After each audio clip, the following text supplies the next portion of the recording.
Sebagai bab yang keenam, strategi implementasi kegiatan intrakurikuler itu merupakan segala kegiatan proses belajar mengajar yang dilakukan sekolah sesuai dengan struktur program kurikulum yang berlaku untuk menggapai tujuan minimal tiap mata pelajaran.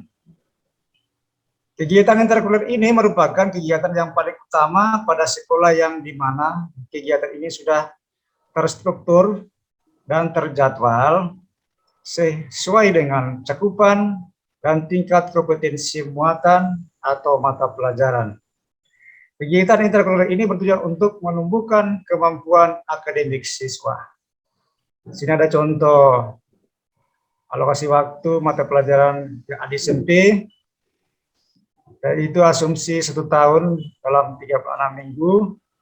Sebagai sekolah penggerak, di sini sudah perubahan. Kalau yang lalu 2013,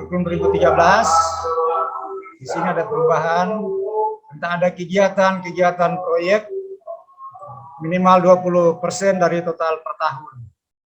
Dan SMP itu 2 sampai 3 proyek dalam setahun bisa dibuat. Ini ada total jumlah jam pelajaran per tahun. Untuk informasi juga kegiatan prakarya atau teknik informatika ini sudah masuk dalam mata pelajaran kelompok B, sehingga dia juga bisa diberikan walaupun bukan berlatar belakang guru TIK. Kedua, desain instruksional yang kami ambil dari GEKNI tahun 1992 yang menjelaskan bahwa desain pembelajaran untuk membantu proses belajar siswa, di mana proses belajar itu memiliki tahapan segera dan tahapan jangka panjang.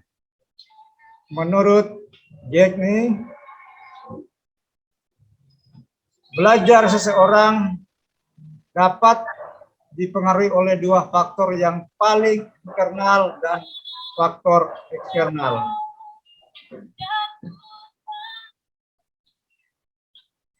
Faktor internal adalah faktor yang berkaitan dengan kondisi yang di bawah atau datang dari dalam individu siswa, seperti kemampuan dasar, gaya belajar seseorang, minat dan bakat, serta kesiapan setiap individu yang belajar. Faktor eksternal adalah faktor yang datang dari luar individu, yakni berkaitan dengan penyediaan kondisi atau lingkungan yang didesain agar siswa belajar. Desain pembelajaran berkaitan dengan faktor eksternal ini, yakni pengaturan lingkungan dan kondisi yang memungkinkan siswa dapat belajar.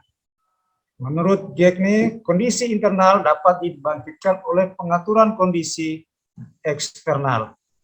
Jadi kegiatan internal atau kondisi internal bisa juga dipengaruhi oleh kondisi eksternal atau kondisi berasal dari luar. Kami mengambil model, yaitu model CAM, model desain sistem instruksional yang dikembangkan oleh CAM, merupakan model yang membentuk siklus. Menurut CAM, pengembangan desain sistem pembelajaran terdiri atas komponen-komponen yang dikembangkan sesuai dengan kebutuhan, tujuan, dan berbagai kendala yang timbul.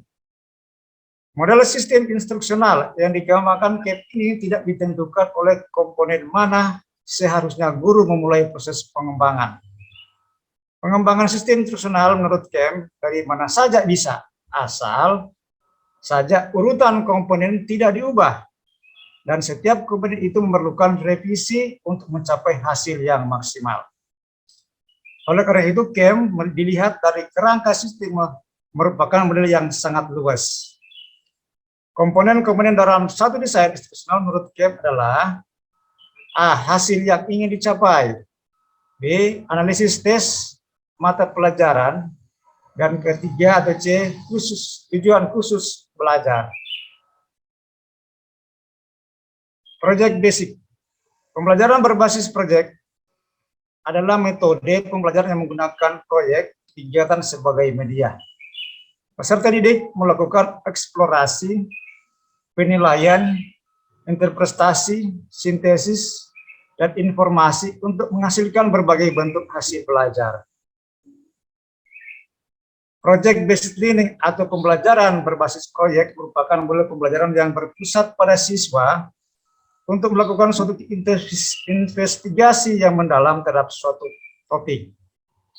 Siswa secara konstruktif melakukan pendalaman pembelajaran dengan pendekatan berbasis riset terhadap masalah dan pertanyaan yang berbobot, nyata, dan relevan. Karakteristik project based learning memiliki karakteristik yang membedakan model yang lainnya. Nah, karakteristik tersebut antara lain centrality. Project based learning proyek menjadi pusat dalam pembelajaran. Kedua, driving question. Project based learning difokuskan pada pertanyaan atau masalah yang mengarahkan siswa untuk mencapai solusi dengan konsep atau prinsip ilmu pengetahuan yang sesuai. Ketiga, constructive investigation. Pada proyek based learning, siswa membangun pengetahuannya dengan melakukan investigasi secara mandiri atau yang guru sebagai fasilitator. Keempat, otonomi. Project based learning menurut student center, siswa sebagai problem solver dari masalah yang dibahas. Yang kelima, realis. Kegiatan siswa difokuskan pada pekerjaan yang serupa dengan situasi yang sebenarnya. Aktivitas ini mengintegrasikan tugas otentik dan menghasilkan sikap profesional. Berikut tujuan project based learning. Setiap model pembelajaran pasti memiliki tujuan dalam penerapannya. Tujuan project based learning antara lain meningkatkan kemampuan peserta didik dalam pemecahan masalah proyek, memperoleh pengetahuan dan keterampilan baru dalam pembelajaran, membuat peserta didik lebih aktif dalam memecahkan masalah proyek yang kompleks dengan hasil produk nyata, mengembangkan dan meningkatkan keterampilan peserta didik dalam pengelolaan bahan atau alat untuk menyelesaikan tugas atau proyek, meningkatkan kolaborasi peserta didik khususnya pada PJBL yang bersifat kelompok. Sebagai langkah-langkah pembuatan project based learning, yaitu membuat pelajaran dengan suatu pertanyaan menantang menurut start with didik question atau essential question. Pembelajaran dimulai dengan sebuah pertanyaan atau briefing question yang dapat memberi penugasan pada peserta didik untuk melakukan suatu aktivitas. Topik yang diambil hendaknya sesuai dengan realita dunia nyata dan dimulai dengan sebuah investigasi yang mendalam. Berikut merencanakan proyek. Perencanaan dilakukan secara kolaboratif antara guru dan peserta didik. Dengan demikian, peserta didik diharapkan akan merasa memiliki atas proyek tersebut. Perencanaan berisi tentang aturan main, pemilihan aktivitas yang dapat mendukung dalam menjawab pertanyaan esensial dengan mengintegrasikan berbagai subjek yang mendukung serta menginformasikan alat dan bahan yang dapat dimanfaatkan untuk menyelesaikan proyek. Berikut menyusun jadwal aktivitas. Guru dalam peserta didik secara kolaboratif menyusun jadwal aktivitas dalam menyelesaikan proyek. Waktu penyelesaian proyek harus jelas dan peserta didik diberi arahan untuk mengelola waktu yang ada. Biarkan peserta didik mencoba menggali sesuatu yang baru. Akan tetapi guru juga harus tetap mengingatkan apabila aktivitas peserta didik melenceng dari tujuan proyek. Proyek yang dilakukan oleh peserta didik adalah proyek yang membutuhkan waktu yang lama dalam pekerjaannya, sehingga guru meminta peserta didik untuk menyelesaikan proyek secara berkelompok di luar jam sekolah ketika pembelajaran dilakukan saat jam sekolah. Peserta didik tinggal mempresentasikan hasil proyek di kelas. Berikut mengawasi jalannya proyek. Guru bertanggung jawab melakukan monitor terhadap aktivitas peserta didik selama menyelesaikan proyek. Monitoring dilakukan dengan cara memfasilitasi peserta didik pada setiap proses. Dengan kata lain, guru berperan sebagai mentor bagi aktivitas peserta didik.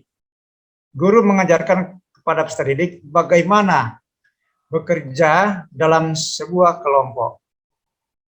Setiap peserta didik dapat memilih perannya masing-masing dengan tidak mengesampingkan kepentingan kelompok. Berikutnya, penilaian terhadap produk yang dihasilkan.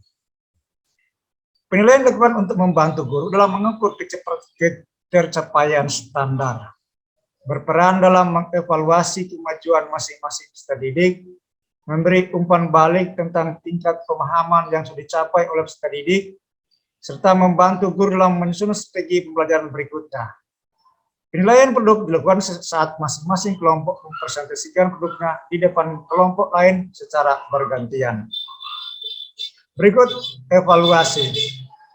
Terakhir, proses pembelajaran, guru dan peserta didik melakukan refleksi terhadap aktivitas dan proses dan hasil proyek yang sudah dijalankan. Proses refleksi dilakukan baik secara individu maupun kelompok. Pada tahap ini, peserta didik diminta untuk mengungkapkan perasaan dan pengalamannya selama penyelesaian proyek. Kegiatan ekstrakurikuler. Kegiatan ekstrakurikuler sebagai wadah pengembangan potensi peserta didik dapat memberikan dampak positif dalam penguatan pendidikan karakter. Peserta didik diharapkan dapat mengembangkan karakter profil pelajar Pancasila, yaitu berkebinekaan global, gotong royong, kreatif, bernalar kritis, mandiri, beriman kepada Tuhan Yang Maha Esa, dan berakhlak mulia. Dalam satuan pendidikan memiliki kewajiban untuk menyelenggarakan kegiatan ekstrakurikuler sebagai wahana memfasilitasi pengembangan bakat dan minat peserta didik. Oleh sebab itu, kegiatan ekstrakurikuler harus dikelola secara sistematis, terpola agar bermuara pada pencapaian tujuan yang dimaksud, agar dapat menyusun dan mengembangkan kegiatan ekstrakurikuler yang tersistem dan terpola. Sekolah perlu memahami cara tahapan, diperlukan panduan yang dapat membimbing satuan pendidikan dalam menyelenggarakannya. Merujuk pada Peraturan Menteri Pendidikan dan Kebudayaan Indonesia Nomor 62 Tahun 2014 tentang kegiatan ekstrakurikuler pada pendidikan dasar dan pendidikan menengah. Kegiatan ekstra adalah kegiatan mengembangkan karakter dalam rangka perluasan potensi, bakat, minat, kemampuan, kepribadian, kerjasama, dan kemandirian peserta didik secara optimal yang dilakukan di luar jam pelajaran, kegiatan ekstrakurikuler, dan kegiatan kokurikuler di bawah bimbingan dan penguasaan satuan pendidikan. Jenis ekstrakurikuler. Ekstrakurikuler wajib adalah kegiatan ekstrakurikuler yang wajib diselenggarakan oleh satuan pendidikan dan wajib diikuti oleh seluruh peserta didik. Kegiatan ekstrakurikuler wajib dan masuk berbentuk pendidikan kepramukaan yang diatur khusus dalam Peraturan Permendikbud RI Nomor 63 Tahun 2014. Ekstrakurikuler pilihan adalah kegiatan ekstrakurikuler yang dapat dikembangkan dan diselenggarakan oleh satuan pendidikan dan dapat diikuti oleh peserta didik secara sesuai bakat dan minat masing-masing. Pemilihan bidang yang dikembangkan setiap sekolah akan berbeda-beda seperti ekstrakurikuler seni, olahraga, sains, keagamaan maupun keagamaan, dan lain-lain.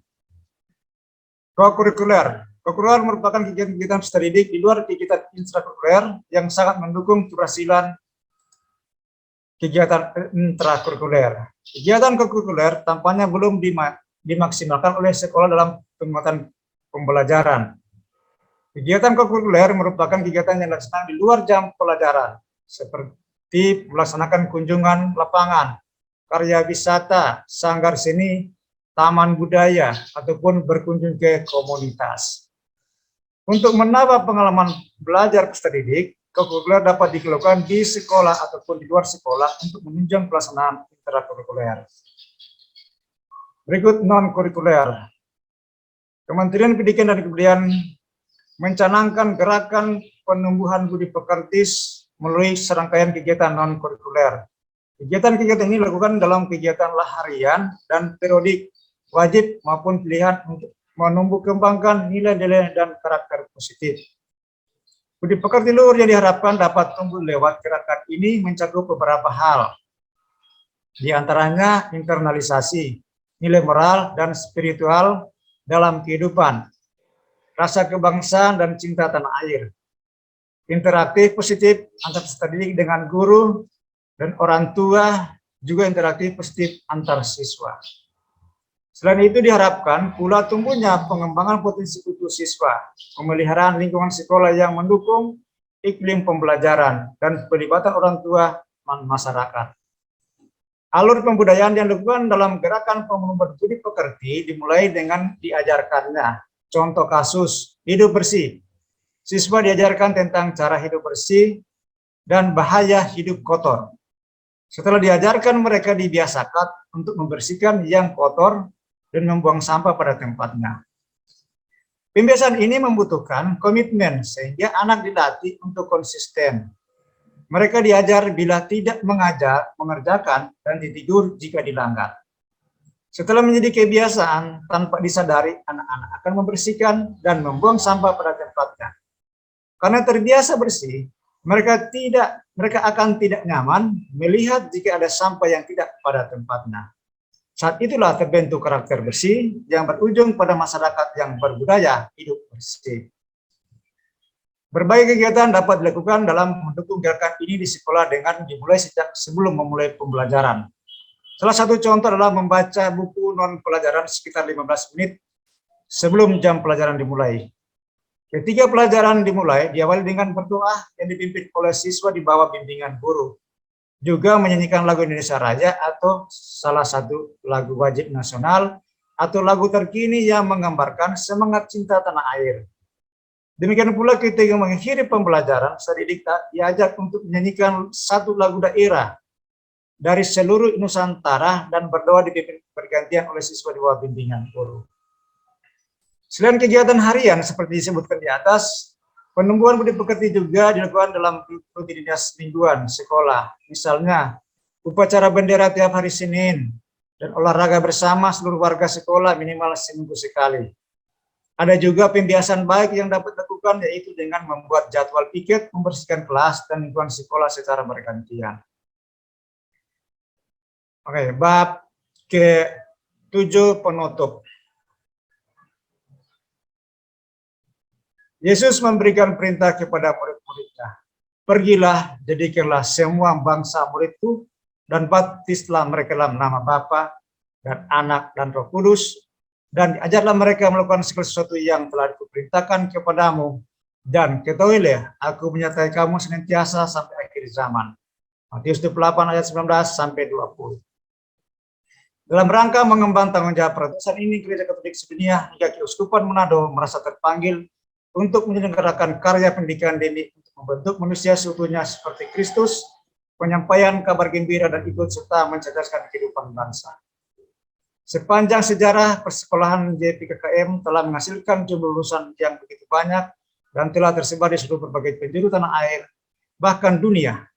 Sumbangsi persekolahan Katolik telah menjadi bagian dari kemajuan daerah, bahkan dari negara, khususnya perkemahan Gereja Katolik Keuskupan Manado. Sejak kehadiran kembali Gereja Katolik di Keuskupan Manado 150 tahun yang lalu, sejarah mencatat bahwa pendirian sekolah menjadi bagian dari kehidupan hidup dan karya gereja seiring berdirinya paroki. Dilanjutkan kemudian dengan pendirinya sekolah pendidikan guru yang menjadi tulang punggung persekolahan. Pada waktu itu status sosial guru sangat mulia dan banyak yang terpanggil untuk ambil bagian dalam karya pendidikan. Memasuki abad 21, dunia memasuki era digital, era yang ditandai dengan kemajuan teknologi digital disebut juga era VUCA, volatility, uncertainty, complexity, ambiguity, volatility, artinya bergejolak. Gejolak ini disebabkan oleh dinamika perubahan yang sangat cepat di seluruh bidang kehidupan sosial, ekonomi, politik. Uncertainty artinya tidak pasti. Perubahan begitu cepat sehingga sulit memastikan apa yang akan terjadi. Complexity artinya kerumitan atau kerumitan. Komponen-komponen yang membentuk suatu realitas menjadi begitu banyak dan rumit, berintegrasi satu sama lain, sulit dipisahkan satu sama lain, berjejaring luar biasa, luas. Ambiguity artinya ketidakjelasan, pemaknaan menjadi suatu rentan karena semakin banyak yang kabur, abu-abu, mengambang, sehingga membuat suatu hal yang selalu dipertanyakan kebenaran dan kepastian. Harus diakui semua kemajuan yang terjadi peristiwa di bidang teknologi adalah hasil dari inovasi di bidang pendidikan yang dari masa ke masa terus berkembang dan menciptakan sesuatu yang selalu baru. Namun serentak itu pula kemajuan yang ada mempengaruhi dunia pendidikan sedemikian rupa sehingga mesti dituntut untuk terus menyesuaikan diri dengan perkembangan yang ada. Dengan bagus dikatakan oleh Fish dalam Greenstein 2011 bahwa kita saat ini sedang mempersiapkan murid-murid untuk pekerjaan yang belum ada, menggunakan teknologi yang belum ditemukan, dalam rangka menyelesaikan persoalan yang belum diketahui. Apakah itu persoalan?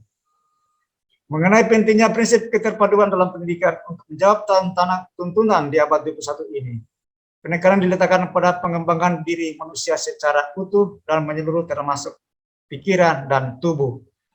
Seperti aspek intelektual juga, rasa, keindahan, tanggung jawab pribadi, dan lain-lain spiritual yang memungkinkan seorang menjadi manusia utuh. Santo Yohanes Bosco atau lebih akrab dipanggil dengan nama Don Bosco adalah seorang imam yang terpanggil sejak usia 9 tahun lewat sebuah mimpi. Mimpi ini begitu penting dan dihayati oleh Santo Yohanes Bosco sepanjang hidupnya sebagai momen Allah menyatakan kasih dan kehendaknya lewat perantaran putranya sendiri dan Bunda Maria. Bahkan di kemudian hari, Paus Pius ke-9 percaya bahwa mimpi ini memiliki nilai pewahyuan yang sempurna, sehingga pada tahun 1858, Papa Suci meminta doa Don Bosco menuliskannya. Pria tak dikenal dalam mimpinya, yang kemudian hari disadarinya ternyata adalah Yesus. Berkata kepadanya, kamu akan berhasil memenangkan hati anak-anak muda yang nakal ini bukan dengan tonjokan dan kekerasan. Kamu bisa memenangkan jiwa mereka hanya dengan kelemah lembutan dan cinta. Ajarilah mereka sekarang juga bahwa dosa itu tidak baik, bahwa memiliki keutamaan-keutamaan akan menyelamatkan mereka dari kutukan api neraka. Don Bosco mendirikan kongregasi istimewa untuk melayani kaum muda yang bernama Serikat Salesian yang kini tersebar di seluruh dunia. Gereja mengangkatnya sebagai pelindung kaum muda. Mendidik cara Don Bosco tetap relevan sepanjang zaman, terutama dalam situasi pendidikan di Indonesia di mana pemerintah sedang giat membentuk anak-anak berkarakter unggul. Pendidikan yang unggul menurut Don Bosco tidak hanya mementingkan aspek akademis, tapi juga membentuk watak dan membawa kepada keselamatan jiwa-jiwa. Membina dan mendorong siswa untuk setia pada ciri khas sekolah, serta memiliki semangat soliditas, karitas, dan subsidiaritas untuk meningkatkan keimanan dan ketaatan terhadap Tuhan Yang Maha Esa. Selain itu juga perjuangannya terhadap pendidikan bangsanya, Ki Hajar Dewantara mempunyai semboyan yaitu untuk Uri Handayani. Dari belakang seorang guru harus memberi dorongan dan arahan. Ingin dia bangun karsa di tengah atau di antara murid, guru harus menciptakan prakarsa dan ide. Dan ingat sung tulada, di depan seorang pendidik harus memberi teladan atau contoh tindakan baik. Bagi Hajar Dewantara, para guru hendaknya menjadi pribadi yang bermutu dalam kepribadian dan kerohanian. Baru kemudian menyediakan diri untuk menjadi pahlawan dan juga menyiapkan para pendidik untuk menjadi pembela nusa dan bangsa. Dengan kata lain, yang diutamakan sebagai pendidik pertama-tama adalah fungsinya sebagai model atau figur keteladanan, baru kemudian sebagai fasilitator atau pengajar. Oleh karena itu, nama Ki Hajar Dewantara sendiri memiliki makna sebagai guru yang mengajarkan kebaikan, keluhuran, keutamaan. Menurut Ki Hajar Dewantara, pendidikan adalah tuntunan di dalam kehidupan tumbuhnya anak-anak. Di samping itu, dikenal dengan filsafat juga dari Dr. Samratulangi Sito Timoto, yang berarti manusia baru dapat dikatakan manusia apabila telah memanusiakan manusia. Dalam pembelajaran paradigma baru diberikan kelulusan bagi peserta didik untuk merumuskan rancangan pembelajaran dan asesmen sesuai dengan karakteristik kebutuhan peserta didik. Pada pembelajaran paradigma baru, profil pelajar Pancasila beriman, bertawakal kepada Tuhan Yang Maha Esa, dan berakhlak mulia, berkebinekaan global, mandiri, gotong royong, bernalar kritis dan kreatif, berperan menjadi penuntun arah yang memandu segala kebijakan dan pembaharuan dalam pendidikan di Indonesia. Semoga dengan kurikulum unggul SMP Katolik Bitung dapat memberikan arah dan tujuan pendidikan yang lebih baik. Diharapkan pendidik dapat melayani dan menjadi agen perubahan sifat-sifat keteladanan dapat dinyatakan lewat kegiatan pembelajaran setiap hari.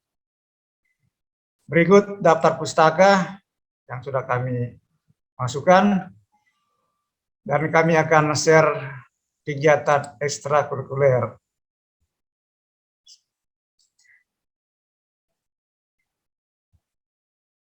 Jadi sebelum kegiatan ekstrakurikuler kami share juga ini contoh RPP ini belum rampung semua, tapi kami sudah mencoba memberanikan diri, ya, mencoba memberanikan diri, ya. Ini baru langkah-langkahnya. Rencana pelaksanaan pembelajaran sistem pendidikan sipil rumus kode hitung mata pelajaran penjas kelas 9 semester genap. Ini ancang-ancang untuk 2022 nanti. Apabila kami sudah bisa merampungkan semua, kami akan mencoba di dalam kurikulum unggul ini di semester genap untuk kurikulum baru. Tujuan siswa dapat mengajarkan soal-soal olahraga permainan bulu tangkis. Langkah-langkah: pertama, menjelaskan teknik permainan bulu tangkis. Kedua, memberi latihan soal teknik permainan bulu tangkis dari mudah ke sulit. Jadi ada memberikan soal, latihan soalnya teknik permainan bulu tangkis, mulai dari yang mudah sampai ke yang sulit. Ketiga, melaksanakan praktek permainan bulu tangkis. Berikutnya, penilaian. Penilaian ini membuat soal bentuk literasi dan numerasi. Nah, di sini sudah ada gambaran materi-materi yang dimasukkan. Topiknya tentang permainan bulu tangkis, nanti kurikulumnya akan dimasukkan di sini. Ya. Nilai spiritualitas, berapa jam mata pelajaran, literasi unggul atau luber, ada standar indikator pencapaian kompetensi, ada strategi pembelajaran, ada tujuan instruksional. Nanti kami akan masukkan di sini. Ini baru gambaran supaya teman-teman instruktur ya sudah bisa juga apakah melihat model ini atau ada yang lain. Tapi ini gambaran kami untuk sekolah kami. Kami akan share berikut juga tentang kegiatan ekstrakurikuler. Nah, kegiatan ekstrakurikuler ini tidak dimasukkan dalam naskah kurikulum karena ini masuk di lampiran. Nah, dalam lampiran kami yang diambil di sini suplemen unggulnya adalah kegiatan wajib pramuka. Nah, pramuka ini kami masukkan tidak masuk di dalam kotak atau kolom ini, namun di bawah sini kami sudah jelaskan nama ekstrakurikuler kepramukaan. Deskripsi membentuk karakter siswa lewat kegiatan kepramukaan. Standar kompetensi lulusan, memahami sejarah singkat pentingnya pramuka dan mengamalkan kode kehormatan pramuka dalam segala aspek kehidupan. Kompetensi dasar: 1. Mengetahui sejarah singkat pramuka dunia dan Indonesia. Kedua, mengetahui dan mengamalkan Trisatya dan dasar dharma pramuka dalam kehidupan keluarga, sekolah, dan masyarakat. Indikator pencapaian kompetensi: mengetahui sejarah singkat pramuka dunia dan Indonesia. Kedua, menghafal Trisatya dan dasar dharma pramuka. Ketiga, mengamalkan Trisatya dan dasar dharma pramuka dalam kehidupan keluarga, sekolah, dan masyarakat. Tujuan pembelajaran: 1. Lebih percaya diri. 2. Mendukung perkembangan sosial emosional. 3. Menumbuhkan rasa tanggung jawab dan disiplin. 4. Belajar keterampilan hidup. 5. Belajar kepemimpinan. 6. Sehat mental dan fisik. Berikutnya kegiatan kokurikuler. Kami ambil nama kegiatannya adalah retret. Deskripsi: mengundurkan diri sejenak dari kegiatan rutin. Standar kompetensi lulusan: mengundurkan diri sejenak dari kegiatan rutin sehari-hari, menggali kekuatan baru, menapak hari depan yang lebih baik. Kompetensi dasar: latihan rohani, menemukan identitas diri dalam wahyu Tuhan. Indikator pencapaian kompetensi: berdoa. 1. Berdoa untuk hal-hal yang sungguh-sungguh diinginkan yang muncul dari inti kepribadian kita terdalam. Kedua, menemukan diri sendiri dengan berhubungan dengan keinginan hati yang terdalam yang dianugerahkan Tuhan kepada kita. Ketiga, belajar membiarkan cinta Tuhan mengatur diri kita untuk mencapai tingkat rohani yang lebih baik.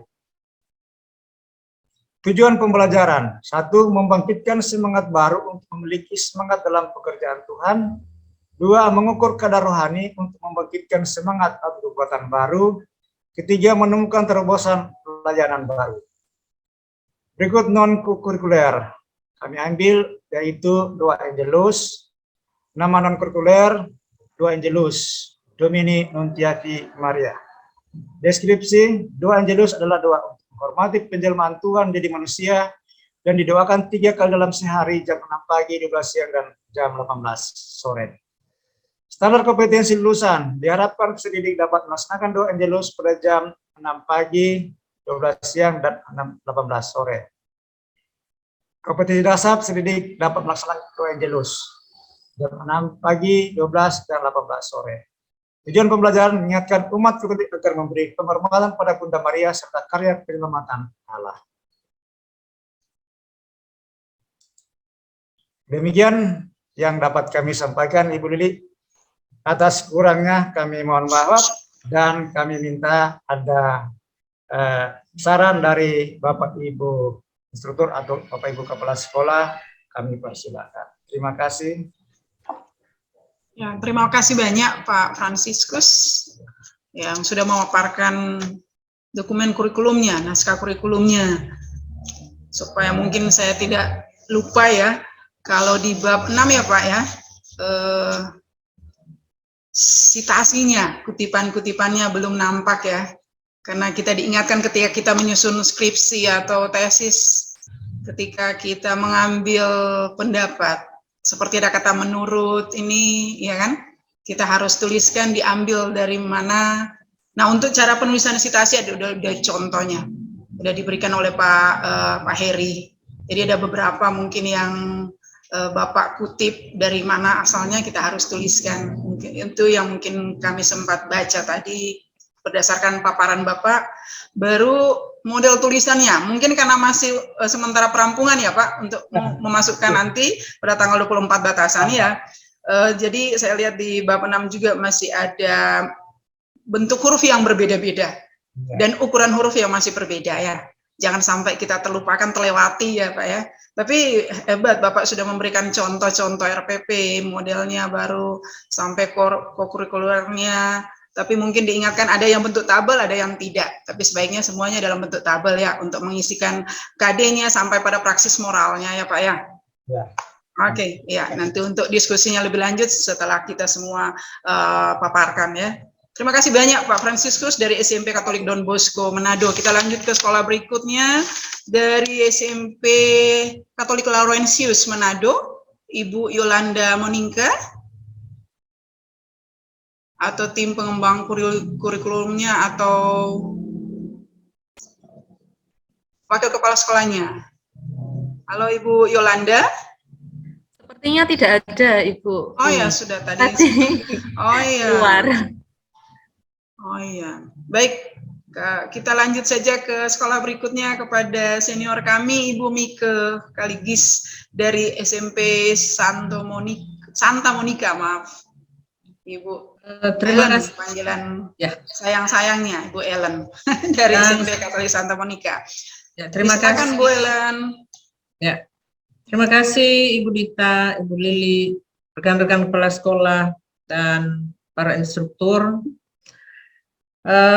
Mungkin hari ini saya harus meminta maaf yang sebesar-besarnya karena saya tidak dapat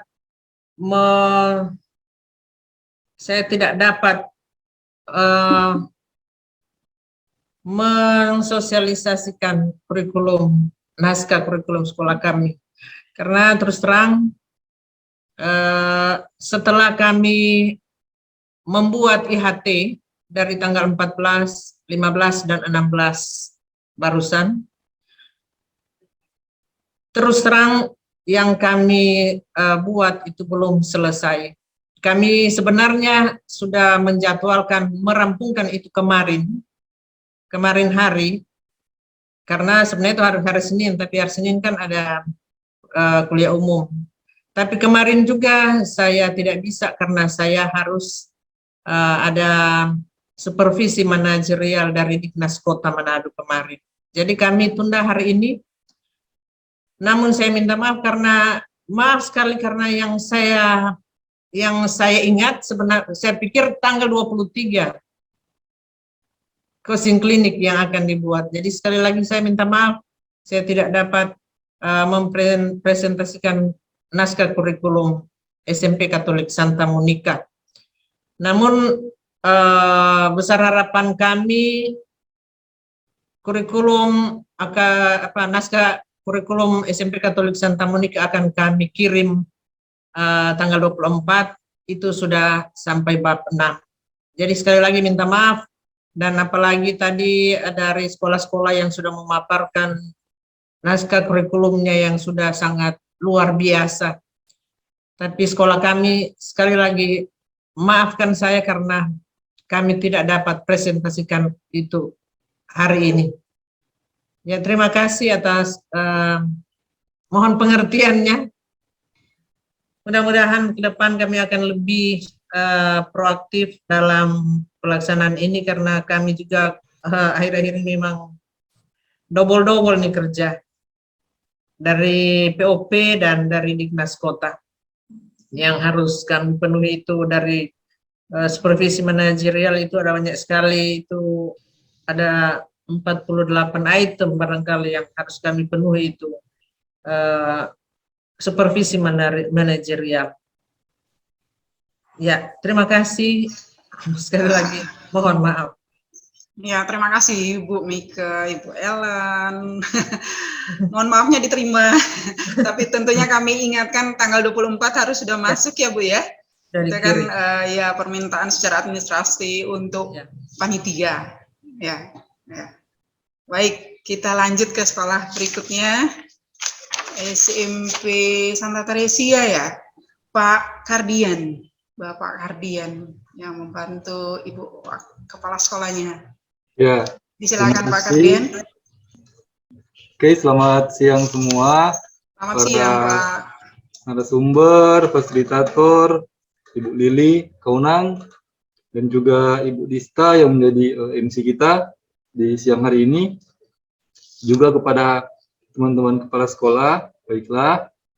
Nama saya Kardian Kaung, saya akan mempresentasikan hasil dari penyusunan dokumen kurikulum.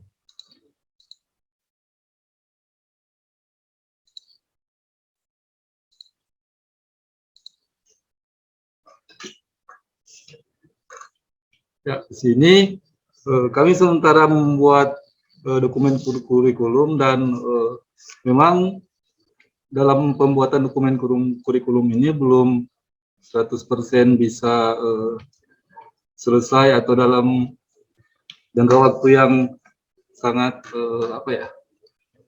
singkat, karena memang jujur dalam pembuatan dokumen kurikulum ini kita masih banyak sekali kekurangan-kekurangan yang ada. Itu bisa dilihat di daftar isi, karena kalau yang lalu-lalu ini kita sudah mempresentasikan. Di sini kita memang masih di dalam penyusunan dan sementara dalam proses pembuatan bab 3 di model kurikulum. Ibu Lili, saya langsung saja ke bab 3 bisa? Ya, disilakan Pak. Ya. Karena memang ini sudah dipresentasikan. Ya, model kurikulumnya. Ya. Model kurikulum yang dipilih oleh sekolah Bapak, ya? Ya. Jadi saya langsung saja ke bab 3. Karena ini sudah dipresentasikan di pertemuan sebelumnya. Nah, di sini kami SMP Santa Teresia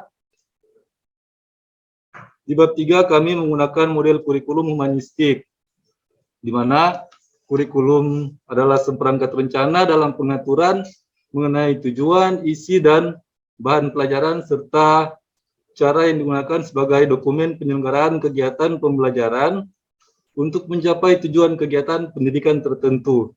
Nah, sedangkan humanistik berasal dari kata humanis, jadi secara etimologis adalah orang yang mendambakan dan memperjuangkan terwujudnya pergaulan hidup yang lebih baik. Itu seperti yang dikatakan oleh Sanjaya 2008. Nah, kurikulum humanistik dikembangkan oleh para ahli pendidikan humanistik aliran ini lebih memberikan tempat utama kepada siswa. Jadi, mereka bertolak dari asumsi bahwa anak atau siswa adalah yang utama dan pertama dalam pendidikan. Mereka percaya bahwa siswa mempunyai potensi, punya kemampuan dan kekuatan untuk berkembang. Nah, di sini kami akan mempercepat saja. Nah, di sini SMP Katolik Santa Teresia Malalayang melihat bahwa kurikulum humanistik sebagai bentuk kesadaran diri yang diyakini bisa didapatkan melalui perasaan dirinya sendiri. Kurikulum humanistik meningkatkan kesadaran diri yang memungkinkan pembelajar mencari pola personal dalam respon mereka sendiri terhadap serangkaian aktivitas. Kurikulum humanistik ditandai dengan aktivitas-aktivitas yang menyerupai permainan yang bertujuan untuk mendorong pertumbuhan personal dan terlebih lagi untuk mengkaji kehidupan dalam pembelajar dalam dia melakukan proses belajar. Nah, dalam hal ini mendapatkan pengetahuan mata pelajaran, kemudian pelatihan atau keterampilan dasar.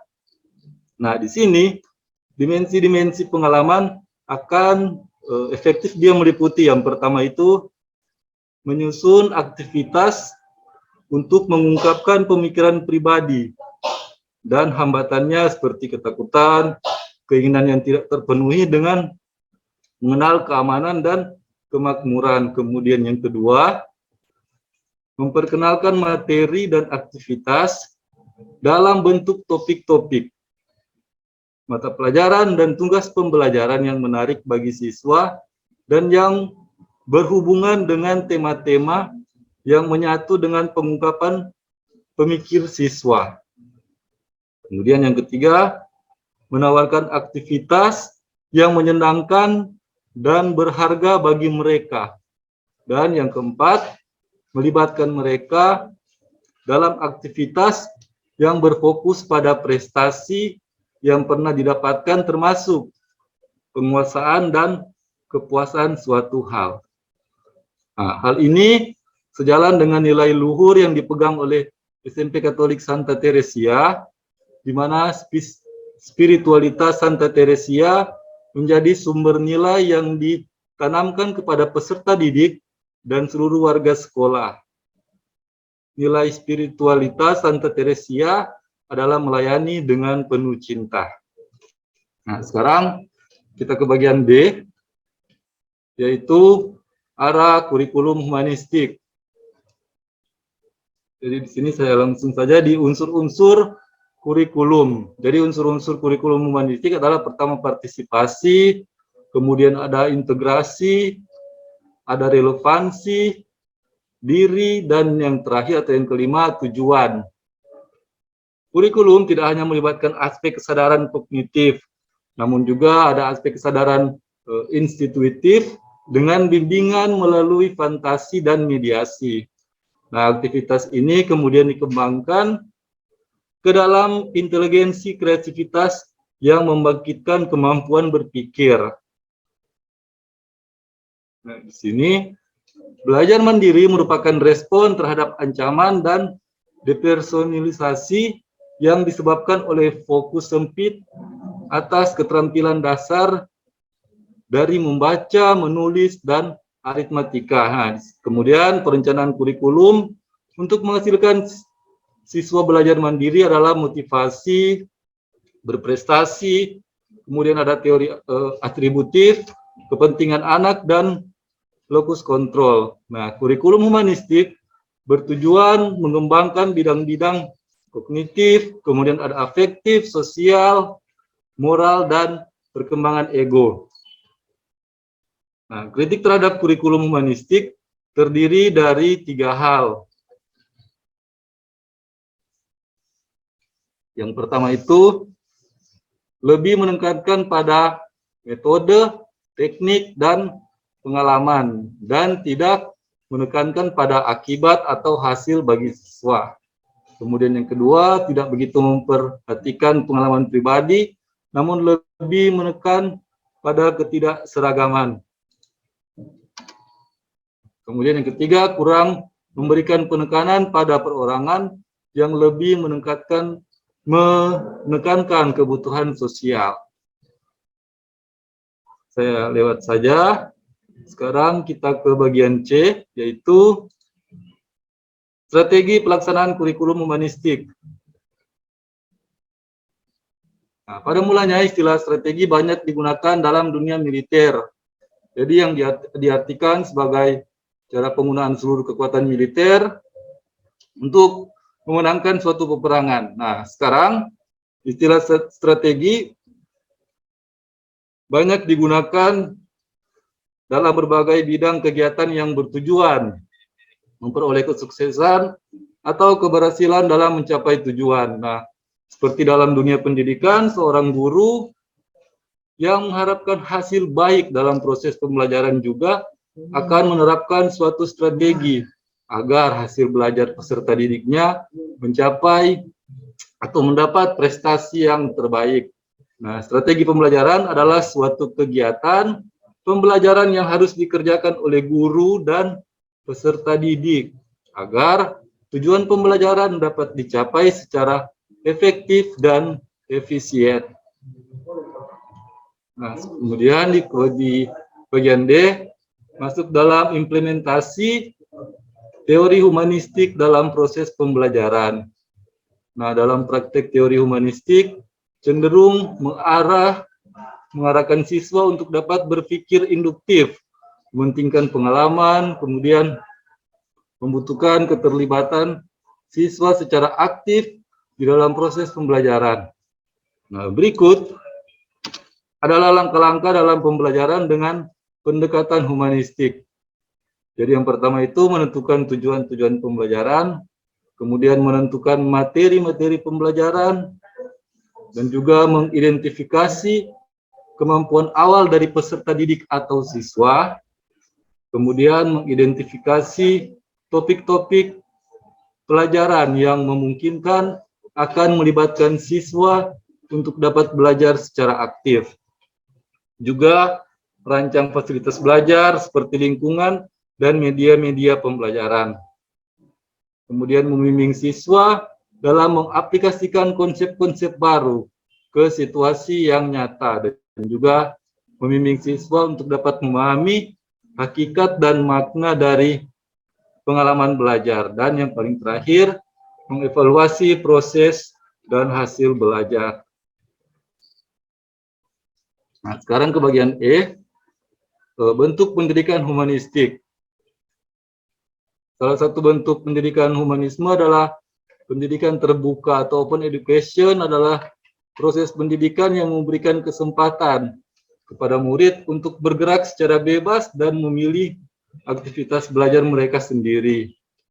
Nah, guru hanya berperan sebagai fasilitator dan pembimbing. Peserta didik tidak hanya sekedar duduk manis mendengarkan materi yang disampaikan oleh gurunya, tetapi peserta didik juga diharapkan mampu bekerja secara individual dengan cara berkelompok agar peserta didik mampu mengeksplorasi bidang-bidang pelajaran, kemudian mengusulkan topik-topik pelajaran sehingga dapat membantu mewujudkan bakat dan minat-minat tertentu. Nah, sekarang kita masuk ke dalam kriteria bentuk pendidikan humanisme. Ya, yang pertama itu tersedia fasilitas atau sarana dan prasarana yang memudahkan proses belajar mengajar. Artinya harus tersedia berbagai macam bahan pelajaran yang diperlukan. Nah, kemudian peserta didik diberi kebebasan untuk bergerak di ruang kelas, kemudian bebas menyampaikan pendapat mereka, tidak dilarang berbicara yang berkaitan dengan materi pembelajaran, dan juga tidak ada pengelompokan atas dasar tingkat kecerdasan. Dan juga terciptanya suasana kelas yang penuh kasih sayang, hangat, format, dan terbuka. Artinya, guru bersedia mendengarkan keluhan peserta didik dengan aman dan mampu menjaga rahasia peserta didik. Juga jika ada masalah pribadi dengan peserta didik, guru menangani masalah tersebut dengan jalan berkomunikasi secara pribadi dengan murid yang bersangkutan tanpa melibatkan suatu kelompok. Kemudian guru mengamati setiap proses belajar yang dilalui murid dengan membuat catatan dan penilaian secara individual dan meminimalisir tes formal. Nah, dan yang terakhir, adanya kesempatan untuk menumbuhkan keprofesionalisme guru. Dalam arti, guru boleh menggunakan bantuan lain, termasuk rekan kerjanya. Ya, saya rasa demikian untuk presentasi dari kami, SMP Katolik Santa Teresia, dan sekali lagi kami minta maaf karena memang dalam pembuatan dokumen kurikulum ini memang belum sempurna dan baru sampai di bab 3 ya. Cuman karena ada beberapa kendala, juga banyak sekali kegiatan-kegiatan yang dilaksanakan di sekolah, jadi memang untuk pembuatan dokumen kurikulum baru sampai di bab 3. Jadi kami mohon kepada fasilitator, Ibu Lili, juga kepada Ibu Dista untuk dapat memaklumi dokumen kurikulum kami yang memang baru sampai di bab 3. Demikian, saya kembalikan ke Ibu Lili. Ya, baik Pak Kardian. Ya, jadi dari SMP Katolik Santa Teresia baru sampai pada bab 3. Walaupun sebenarnya ketika coaching ini kita akan sharing bersama, kita akan melihat lebih ke dalam lagi pada bab 5 dan bab 6. Ya. Yeah. Jadi struktur teladannya, perumusan kompetensi dasar dan indikatornya. Ya, itu yang sebenarnya ingin kita diskusikan bersama. Tapi terima kasih Bapak sudah mempresentasikan apa yang sudah dibuat oleh tim pengembang kurikulum sekolah Bapak bersama guru yang lainnya, kepala sekolah dan wakil kepala sekolah. Nah, jadi mungkin diingatkan lagi kembali, tinggal 2 hari kita harus menyelesaikan ya. Sejauh manapun yang kita sudah buat, ketika saya ingat para narasumber memberi motivasi kepada kita semua, naskah kurikulum ini adalah naskah sekolah kita masing-masing. Tentunya untuk menyamakan, walaupun kita di bawah yayasan yang sama, kita punya keunggulan masing-masing dari sekolah kita. Sehingga nama kurikulum kita ini kan kurikulum unggul sekolah SMP Gonzaga, SMP Santa Teresia, dan seterusnya. Jadi kami hanya sebagai membantulah panitia mengingatkan kepada kita semua untuk menyelesaikan apa yang wajib kita selesaikan. Tagihan yang telah diminta oleh POP ini dari YPL untuk kita rampungkan ya Pak. Ya. Mohon diingatkan kepada Ibu Kepala Sekolah. Ya. Oke. Terima kasih Pak. Ya, terima kasih Ibu. Ya, baik. Sepertinya dua sekolah lainnya belum masuk ya Bu Dista ya. Belum Bu Pita, Bu Lili. Mohon maaf. Bu Pita. Iya. Jadi saat ini kita kita berdiskusi bersama. Karena tinggal 2 hari kita harus menuntaskan tugas kita, mengakhiri tahun 2021 sehingga kita ya katakanlah tidak ada hutang di 2022. Karena memang masih akan berlanjut sampai 2023, tapi seperti disampaikan oleh Ibu Dista yang rencananya di awal 2021 ini 9 bulan dan kita dipadatkan dalam 3 bulan, jadi seolah-olah kita harus dipaksakan untuk menyelesaikan, tapi itulah kita berupaya. Selalu dikatakan oleh para narasumber berdarah-darah kita, tapi mereka mengakui keinginan kita untuk menyelesaikan apa yang harus kita tuntaskan. Jadi mari kita berdiskusi bersama, mungkin kita bisa membantu teman-teman sekolah kita lain, seperti mohon maaf tadi Bu Yolanda, mungkin saya belum membaca di kolom chatting alasannya mengapa meninggalkan kita di ruang virtual ini, ya.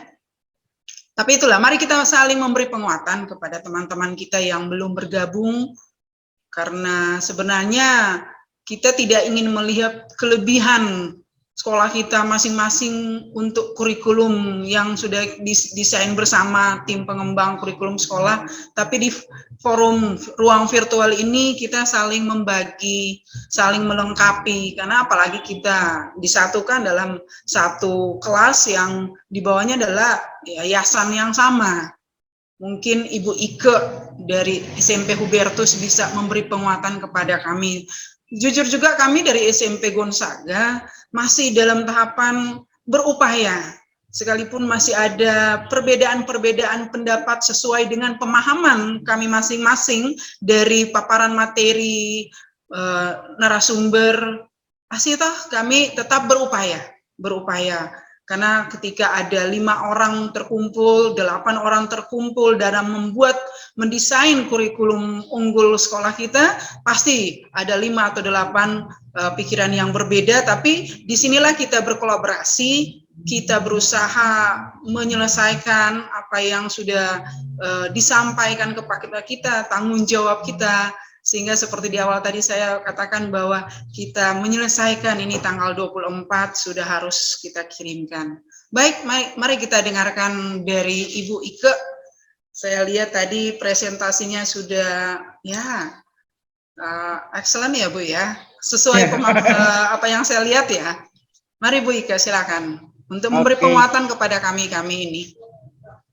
Baik, terima kasih atas kesempatan.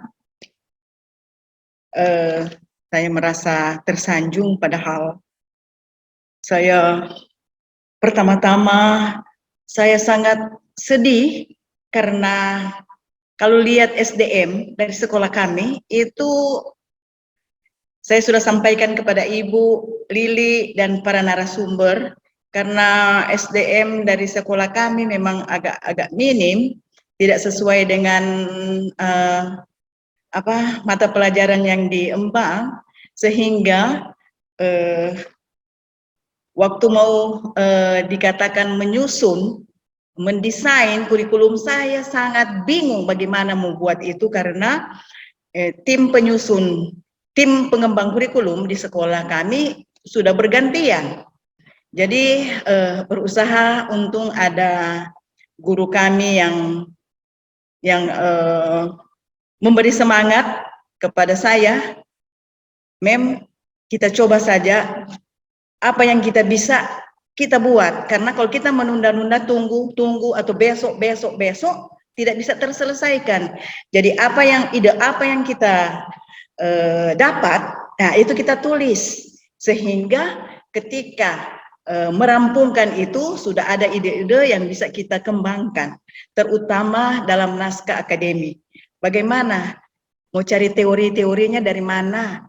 Jadi berusaha, guru saya bilang, Ibu nanti coba kita lihat dari internet, siapa tahu ada buku-buku yang kita bisa gunakan, dan juga saya sampaikan kamu pergi ke perpustakaan yang ada di Boulevard, itu kamu ambil buku-buku di sana, kamu catat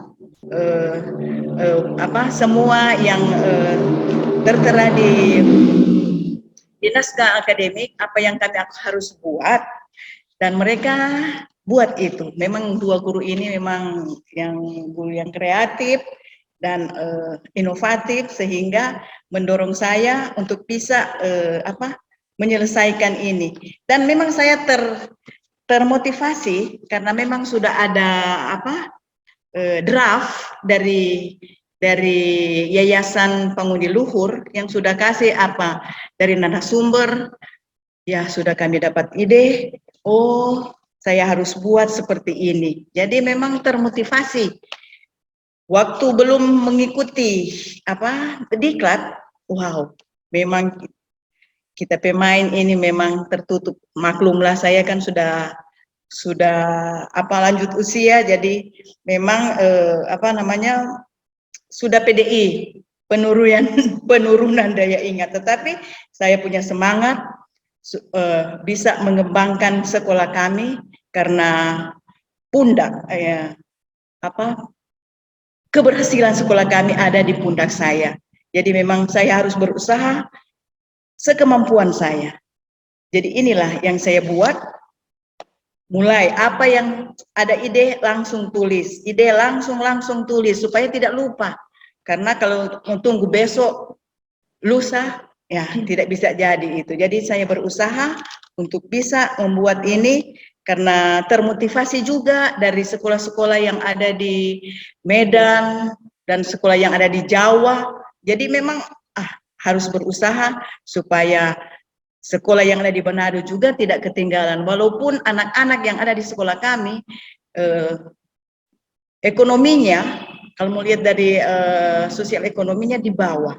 Jadi memang sekuat tenaga kepala sekolah harus berusaha, apalagi untuk membuat kurikulum, program-program yang akan kami implementasikan untuk tahun depan. Memang apakah bisa ya saya buat, tetapi buatlah yang sederhana saja, yang pasti itu akan kita laksanakan di tahun 2022. Dan memang sangat membantu sekali ini draft yang dari narasumber, sehingga saya bisa menyusun sesuai dengan yang sudah ditunjukkan kepada saya, dan itu yang saya buat. Memang masih ada kekurangan, banyak sekali kekurangan, tetapi berusaha penuh semangat. Tentunya saya tidak lupa berdoa, kirimkan Roh Kudus kepada saya, supaya saya bisa menyelesaikan ini, walaupun tidak sesempurna yang diharapkan. Itu Bu Lili. Jadi memang ini masih kurang Bu, karena mendesain buku saya pikir itu nanti nanti belakangan. Yang penting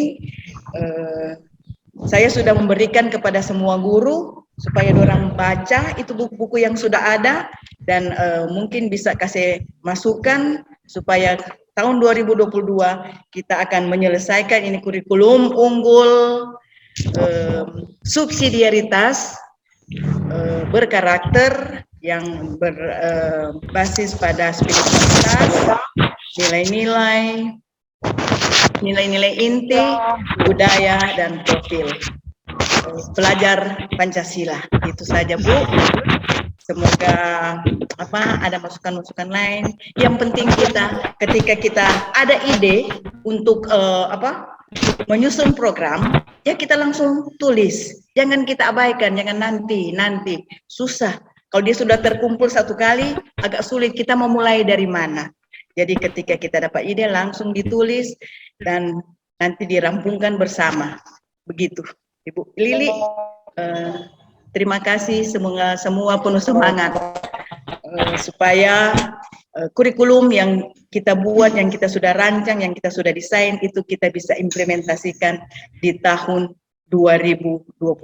Apalagi sudah ada itu kurikulum prototip yang memang kelihatannya agak sulit, tetapi kalau kita sudah mulai kerja, pasti kita rasa bisa, dan itu kita akan kolaborasikan dengan kurikulum struktur teladan yang sudah kita rancang.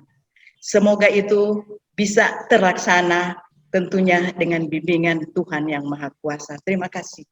Ya, terima kasih banyak Ibu Ike. Saya ingat beberapa pertemuan yang lalu ya di FGD, Ibu Ike katakan pada narasumber sampai bernovena ya Bu ya? Ya. Untuk memulainya, itu amazing Bu ya kan? Ya karena akhirnya bisa lihat hasilnya ketika kita membuat satu kolaborasi dengan teman-teman, tim pengembang kurikulum, dan kita membagi tugas-tugas kita, sehingga hasilnya kita bisa lihat saat ini.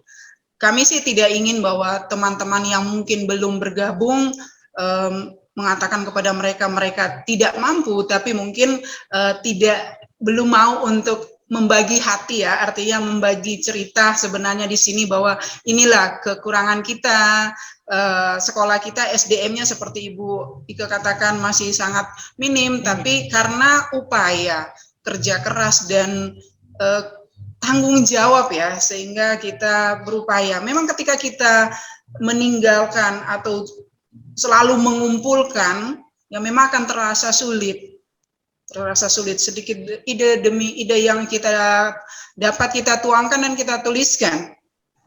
Baru tentunya tugas kita sebagai kepala sekolah itulah yang menjadi utama.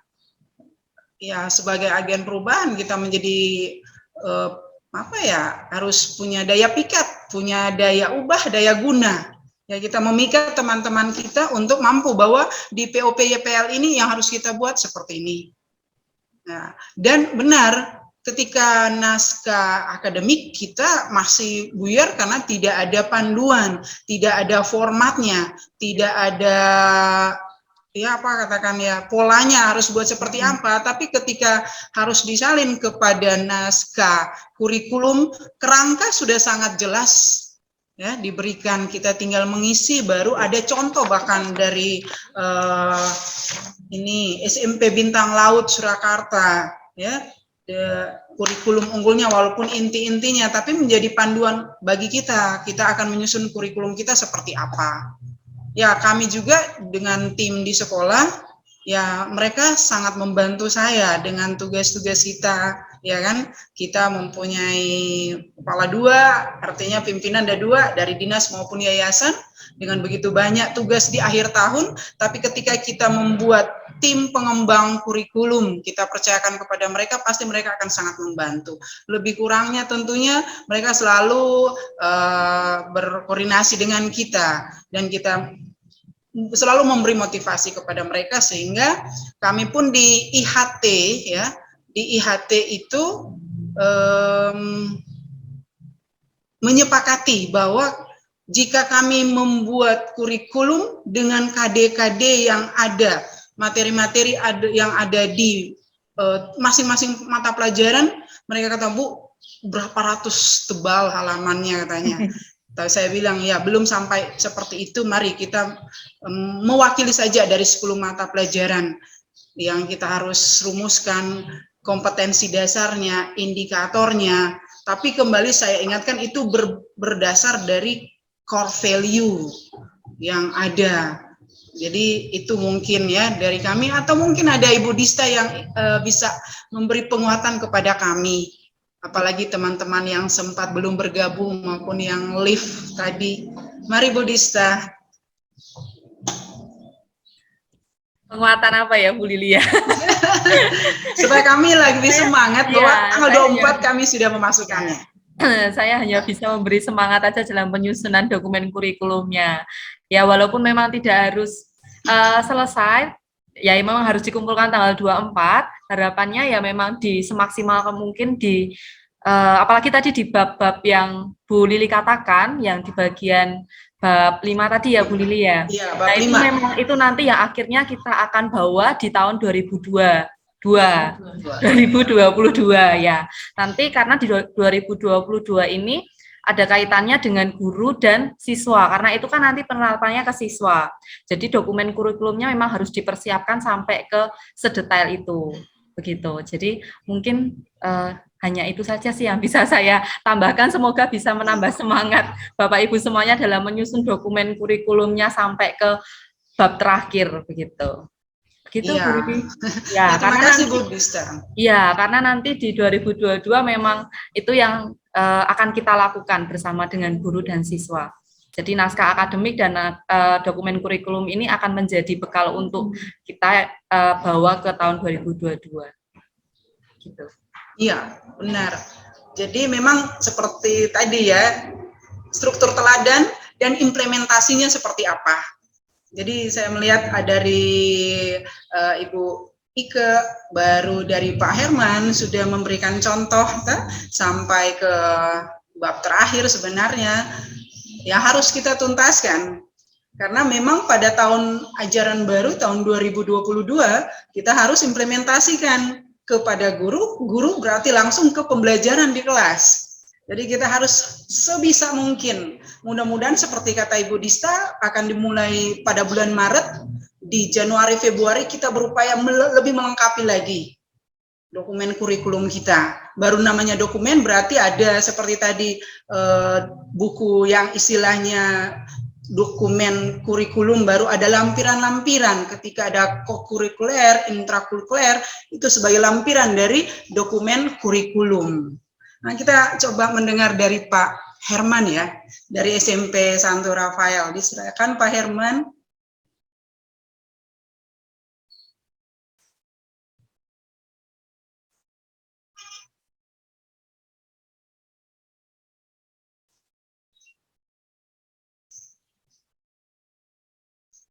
Pak Herman Dian masih di mute. Ya, silakan Ya, Pak. terima kasih. Saya kira apa yang sudah dipresentasikan oleh Ibu Ike dari SMP Hubertus ya sudah sangat baik, memang harus diakui. Harus diakui memang sudah sangat baik, karena saya kira bisa memberikan acuan bagi sekolah-sekolah lain untuk menyusun terutama di strategi implementasi. Karena memang jujur saja ya apa yang sudah diberikan dalam bentuk tabel ya di segi implementasi terutama untuk instruksional, intrakurikuler, ekstrakurikuler, kokurikuler dan non kurikuler itu sudah sangat baik yang diberikan oleh, saya kira yang lain-lain itu tidak lari-lari jauh kita kira, tapi untuk strategi implementasi itu memang saya kira perlu dicontohi oleh sekolah-sekolah yang ada untuk melengkapi naskah kurikulum sehingga menjadi lebih baik. Saya kira juga masih ada kesempatan sampai pertemuan tahun depan.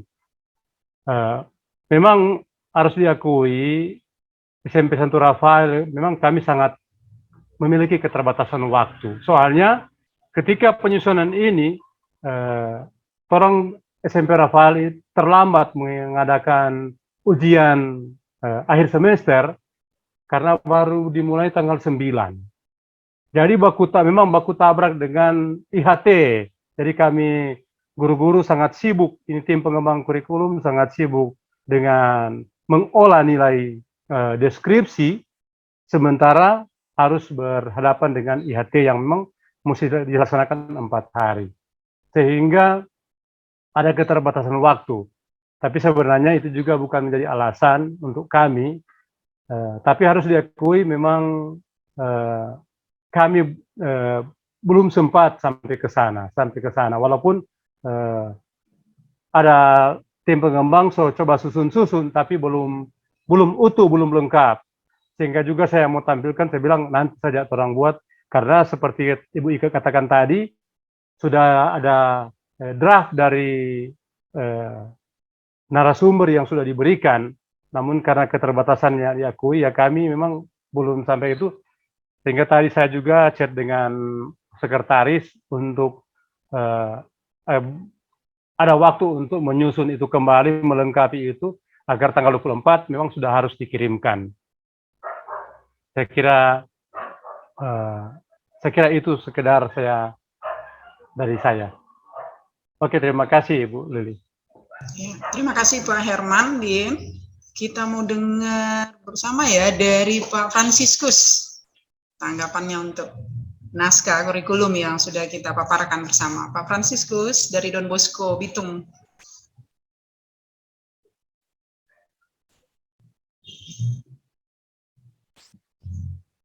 Halo Pak Franciscus. Sepertinya mungkin izin ke toilet apa ya.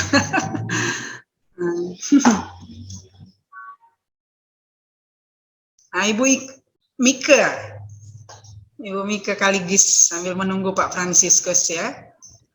Ya, terima kasih Ibu Lili. Yang pertama, salut ya untuk Ibu Ike yang sudah luar biasa hari ini memaparkan naskah kurikulum SMP Hubertus.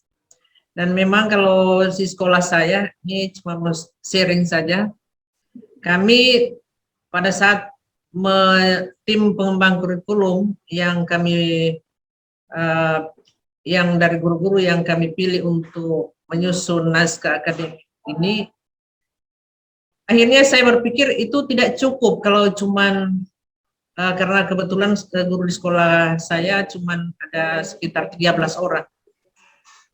Sehingga pada saat IHT, saya kumpulkan semua guru untuk menyusun ini dan kami bagi tugas untuk di bab-bab mana guru-guru itu harus mencari, menggali, mencari informasi, terutama pada struktur keteladanan.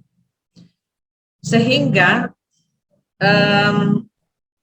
dari situ kami berpikir saya harus libatkan semua sekolah, karena untuk pelaksanaan kurikulum kurikulum unggul di sekolah saya ini kan yang harus melaksanakan itu semua guru mata pelajaran.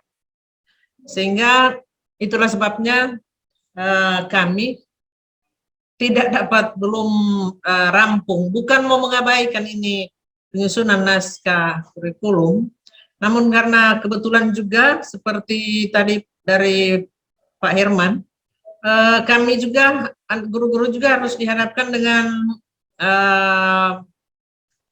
setelah ujian semester, guru-guru juga harus merampungkan nilai-nilai raport, atau wali-wali kelas yang harus juga merampungkan nilai-nilai yang ada, sehingga keterbatasan kami pada saat menyusun naskah kurikulum ini belum sampai pada perampungan.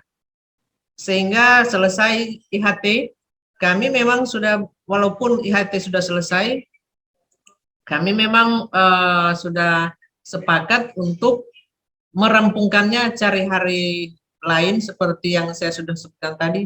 Sebenarnya hari kemarin, tapi karena dan tugas yang lain juga yang harus kami selesaikan, sehingga kami berencana sebenarnya hari ini.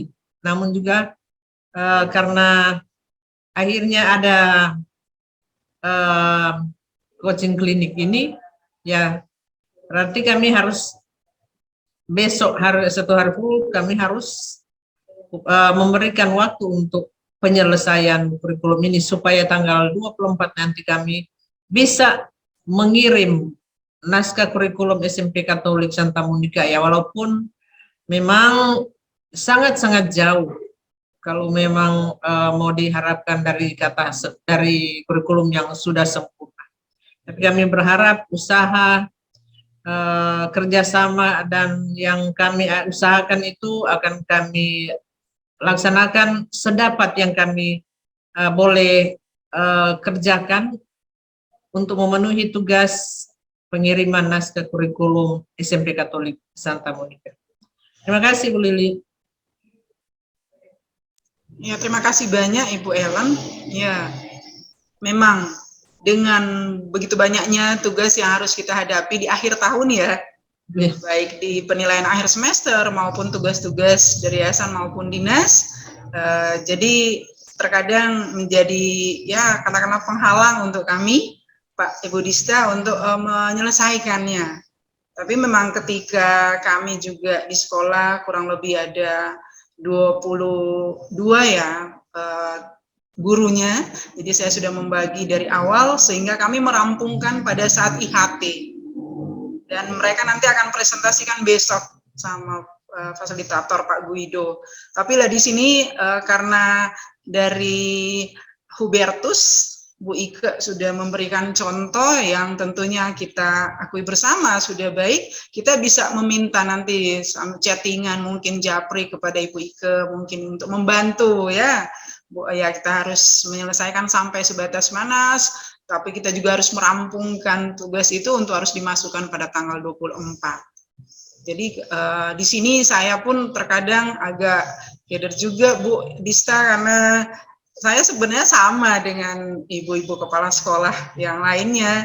Tapi ketika diberi tugas sebagai fasilitator dan jadi coach, saya berupaya sejauh mana yang kami pahami sambil bersama dengan tim pengembang kurikulum di sekolah, instruktur sekolah, saya selalu mengingatkan mari kita buat sama-sama, bahkan sampai memberikan contoh per mata pelajaran apa yang harus kita buat. RPP nanti, saya bilang RPP nanti, tapi mari kita rumuskan kompetensi dasar dan praksis moralnya, indikatornya.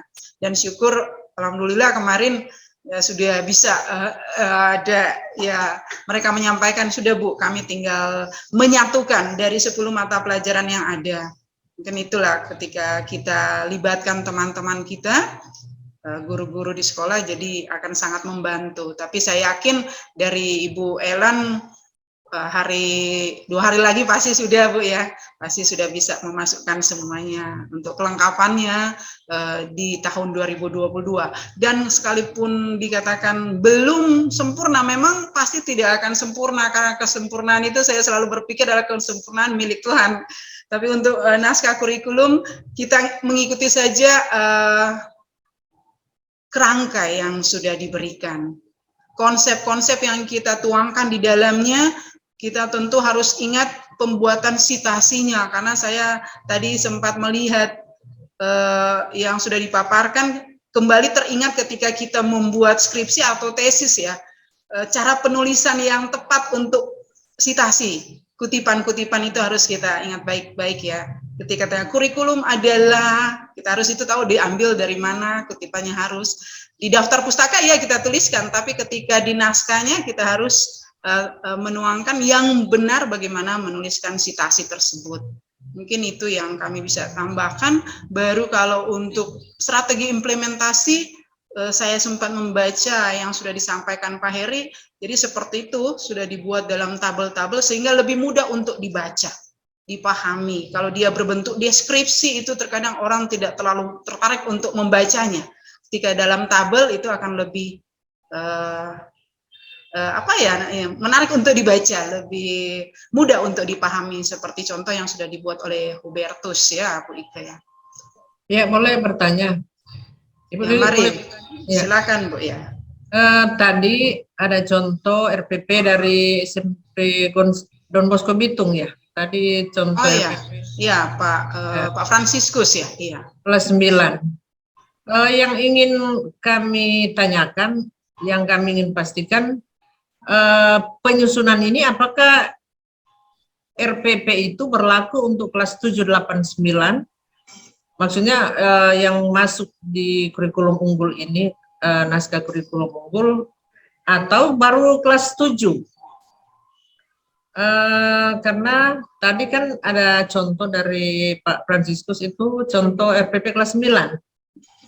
Kemudian yang menjadi kendala juga bagi sekolah saya adalah instruktur saya yang mengikuti kegiatan ini waktu lalu. Tapi karena satu dan lain hal dia mengundurkan diri sebagai instruktur, padahal dia sudah ikut selama FGD, coaching klinik. Pada saat kami IHT, dia ya karena ada satu dan lain hal, sehingga dia tidak lagi dapat melaksanakan tugasnya sebagai instruktur. Kira-kira bagaimana, atau dengan ada dari Ibu Dista, kalau dia tidak dapat lagi melaksanakan itu tugasnya sebagai instruktur, kira-kira apakah saya harus mengganti instruktur sebagai instruktur dalam penyusunan naskah kurikulum sekolah saya, karena mulai dari IHT dia tidak lagi melaksanakan tugasnya sebagai instruktur. Terima kasih. Ya, terima kasih Bu Mike. Kalau tadi untuk RPP ya, itu sebenarnya hanya satu contoh. Apakah untuk kelas 7, 8, 9, memang nanti tahun ajaran baru kan kita memulai dari kelas 7. Iya. Tapi karena ada pengajar juga untuk kelas 9, pasti kelas 8, kelas 9 akan membuat RPP juga. Iya, tinggal modelnya, saya masih ingat itu model dari Pak Heri ketika menyiapkan olimpiade untuk anak-anaknya kan, sehingga didesainlah satu RPP seperti itu, satu halaman. Tapi apakah dia model harus seperti itu, saya pikir itu hanya contoh saja. Apakah hanya untuk kelas 7? Ya, tentunya seperti ya kita di lapangan juga, di sekolah kita kan ketika kelas 7 membuat, pasti kelas 8 akan membuat. Kelas 9 juga akan membuat. Ketika ini harus kelas 7 saja dulu, mengapa tidak kita kelas 8 dan kelas 9 gurunya mencoba untuk membuat RPP juga yang sementara kita siapkan ini.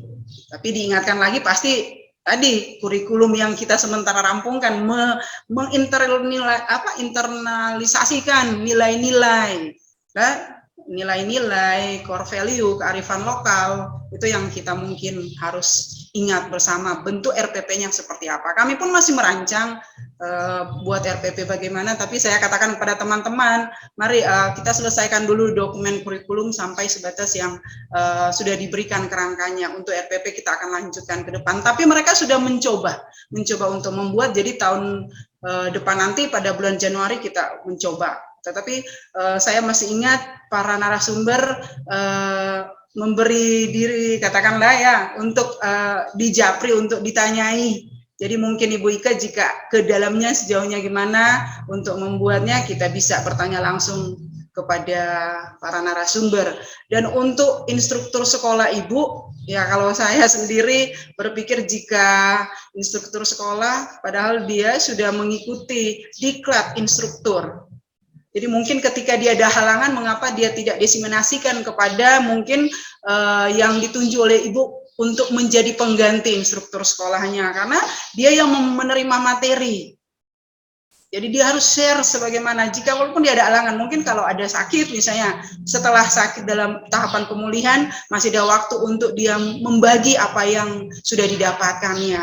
Memang ketika IHT Ibu mendapat kendala, ya, tapi kedepannya minta pertanggungjawaban lah dari beliau, karena instruktur Ibu itu yang mengikuti diklat instruktur sekolah. Mungkin itu dari saya, mungkin kepada Ibu Dista ada dari ini karena panitianya. Silakan Bu Dista. Iya Bu Lili, betul sekali Bu Lili. Jadi ada baiknya seperti itu Bu Mega, karena memang kita kan sudah banyak berproses bersama. Jadi ada baiknya memang teman-teman yang sudah mengikuti diklat harus ikut dalam pembuatan dokumen kurikulum, karena yang memang sudah pernah mengikuti FGD juga mungkin mengikuti FGD bersama 3 narasumber, mengikuti diklat instruktur, mengikuti diklat kepala sekolah. Nah, itu nanti bisa dituangkan ke dalam saat pembuatan dokumen kurikulum. Nanti takutnya kalau di tengah-tengah diganti dengan orang lain, tidak sama persepsinya begitu, malah nanti mengubah semuanya. Nah, kecuali kalau untuk POP yang tahun besok itu mungkin nanti perlu konfirmasi lagi Ibu Mega. Jadi mungkin perlu dipikirkan kembali jika memilih Bapak atau Ibu tersebut, supaya tidak terjadi hal seperti ini lagi Bu Mega. Gitu. Terima kasih Bu Dita. Terima kasih Bu Lili. Ya, terima kasih. Gimana teman-teman lain? Apakah ada lagi yang masih kita ingin diskusikan di sini di ruang virtual ini? Kalau sudah tidak ada, kita mohon izin ya kepada panitia untuk mengakhiri sebelum batasan waktu yang diberikan. Walaupun kita memang memulai tadi juga sudah lewat dari jam yang ditentukan di awal. Karena memang kalau saya melihat hanya setengah ya yang mempresentasikan ya. Ada 8 sekolah yang harusnya mempresentasikan dokumen kurikulum yang sudah dibuat. Tapi karena 4, jadi memang waktunya lebih cepat dari awal yang sudah ditentukan Bu Dista. Jadi jika sudah tidak ada yang ingin kita diskusikan di ruang virtual ini, kita memohon izin dari panitia untuk meng-close-nya. Ya. Gimana Bu Dista? Boleh sekali Bu Lili. Iya, karena ini juga beberapa sepertinya sudah keluar dari Zoom virtual ini. Oh ya. Karena ini tinggal kita berlima ya, 5. Ya, tinggal 6 dengan ini. Iya, panitianya ya, Bu Dista panitia. sama panitia ya. Ya, kita tutup tidak apa Bu Lili, hanya saja ya. Mungkin Bu Lili ada penubuhan lagi Bu Lili dari Bu Lili sebelum saya tutup. Ya, peneguhan kami, ya itu saja diingatkan bahwa tanggal 24 harus dimasukkan. Jangan lupa naskah kurikulumnya ya. Supaya nanti Natalan kita tenang. Iya, betul Ibu. Kalau bisa sebelum tanggal 24 bisa dikumpulkan, supaya nanti ketika kita beribadah tidak kepikiran dengan dokumen kurikulum yang dikumpulkan. Ya, kurikulum sebagai dokumen, tapi kurikulum juga sebagai implementasi. Jadi nanti memang kita harus memenuhi kewajiban itu Kita harus mengumpulkannya dengan batas waktu tanggal 24 gitu. Tetap semangat ya, Bu. Iya. Tetap semangat untuk teman-teman kita. Iya, Semangat ya. Ya, ini banyak yang di sini, Bu Lili nih, daripada mengerjakan laporan-laporan di belakang saya. Iya, saya lihat tadi ada yang lalu lalang di Iya. belakang Bu Dista. Pasti sementara harus wajib ya, Bu ya. Iya. Iya. Oke. Iya. Sudah tidak ada lagi mungkin, Ibu Lili? Baik, kalau memang sudah tidak ada, kita sudah diizinkan oleh panitia. Oke. Kami akan menutup. Terima kasih banyak untuk teman-teman kepala sekolah, instruktur yang sudah bergabung juga, dan tentunya para panitia, Ibu Dista yang, aduh, saya cantik, ayu loh gitu. Lili sudah cantik sekali. Ayu saya lihat itu ada, tapi sangat memotivasi kami juga tetap mendampingi kami dengan semangat ya memberikan ya peneguhan-peneguhan untuk kami. Iya. Lebih kurangnya dari kami mohon maaf sebesar-besarnya jika saya pribadi katakanlah sebagai coach tidak bisa mengcoach dengan baik para kepala sekolah, para instruktur sekolah. Mohon maaf sebesar-besarnya. Pas juga menyambut Natal, saya mau menyampaikan selamat menyongsong Natal, kelahiran Sang Penebus kita. Demikian, terima kasih dari saya. Baik, terima kasih Bu Lili yang cantik. Ya, terima kasih atas dinamika kita bersama. Ini ternyata ada Pak Adi, Bu Lili. Pak Adi. Adminnya Pak Adi. Halo Pak Adi. Atau mau ditutup Pak Adi nih Pak Adi. Doanya kita minta tolong Pak Adi ya Bu Lili ya, boleh ya? Mbak Esa bersyukur sekali kalau Pak Adi bisa ya. Pasti bisa ya Pak Adi. Atau mungkin ada sesuatu yang Pak Adi ingin sampaikan kepada kami semua yang di Manado dan Tomohon, Bitung ya Pak Adi ya. Silakan Pak. Bisa masuk suaraku? Bisa Pak Adi. Baik, terima kasih untuk semua. Ibu Lili, terima kasih atas kebersamaan selama ini. Kurang keras Pak Adi. Keras tes. Sudah ya. Sudah. Terima kasih Bu Lili atas kebersamaan kita selama ini kurang lebih 40 hari kalau kita hitung. Terima kasih Bu Marieke, Bu Mike, Pak Irman. Ini hanya berempat ya? Sudah beberapa keluar Pak Adi. Oh iya. Tidak hadir. Iya Bu Lili, dua sekolah ya, Antonius dengan Siti Fatima. Ya. Iya, kita terharu atas kesetiaan semua yang ada di sini. Saya beberapa kali itu nangis ketika di rumah, ketika di hotel, ketika di kantor, karena apa ya? Saya dikelilingi orang-orang yang baik hati dan termasuk Budista ini selalu membantu melancarkan semua pekerjaan dengan Bu Rina, terutama di laporan-laporan kegiatan saya. Terima kasih sekali lagi kepada Ibu semua. Dan hari ini adalah hari yang istimewa untuk Bu Lili, Bu Mike, Bu Marieke, karena hari ini bertepatan dengan Hari Ibu. Semoga perjuangan ibu semua, kasih sayang ibu semua, termasuk Budista sudah ibu ini, senantiasa bisa memberikan kehangatan bagi kami semua juga, termasuk anak-anak yang di rumah.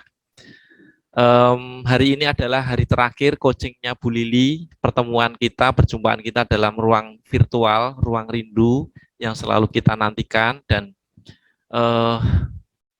meskipun kemarin sudah ditutup dengan kuliah umum, semua rangkaian subkegiatan kita sudah berakhir, kita tetap setia.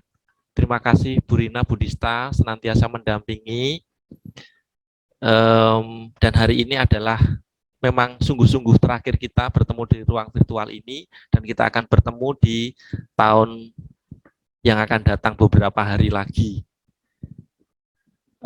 Semoga di tahun depan kita semakin bisa membumikan apa yang kita perjuangkan selama ini, membangun budaya sekolah yang unggul, literasi unggul, karakter unggul, sehingga ke depan semua sudah bisa didiseminasikan ke para guru dan terutama para siswa. Semoga mereka mengalami kebahagiaan dalam kebersamaan bersama kita para guru di sekolah, dan sekolah menjadi arena yang menyenangkan sebagaimana mereka harapkan. Terima kasih. Waktu saya kembalikan ke Budista. Sekalian tutup doa, Pak Adi. Oh, tutup doa. Baik, mari kita tutup dengan doa. Mohon berkat Tuhan. Marilah kita berdoa. Dalam nama Bapa dan Putra dan Roh Kudus. Amin.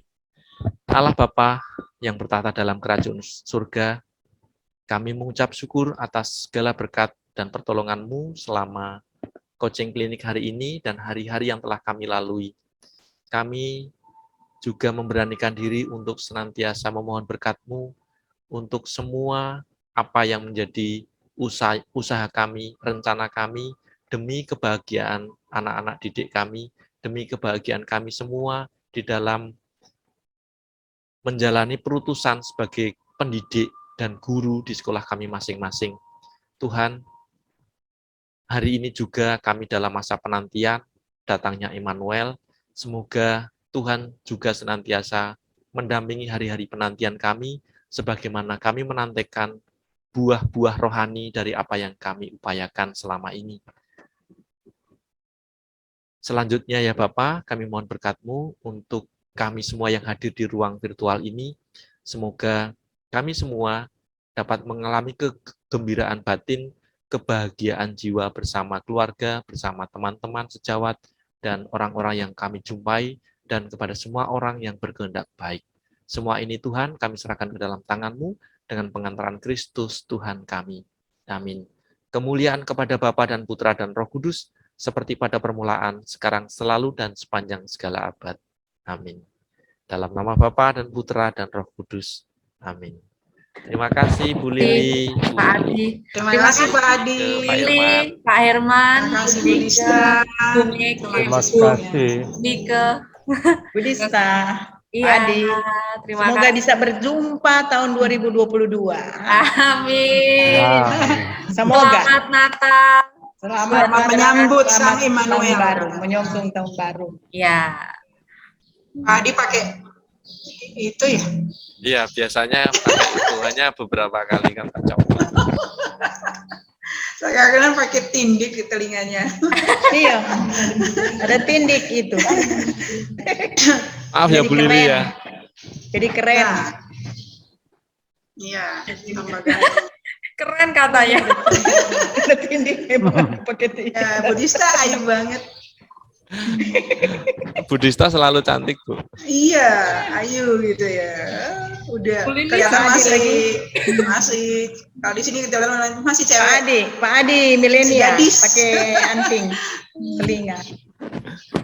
Nah, ini Bu Ike si angsa putih. Dulu saya gondrong, tapi kalau saya sekarang mau gondrong enggak enak.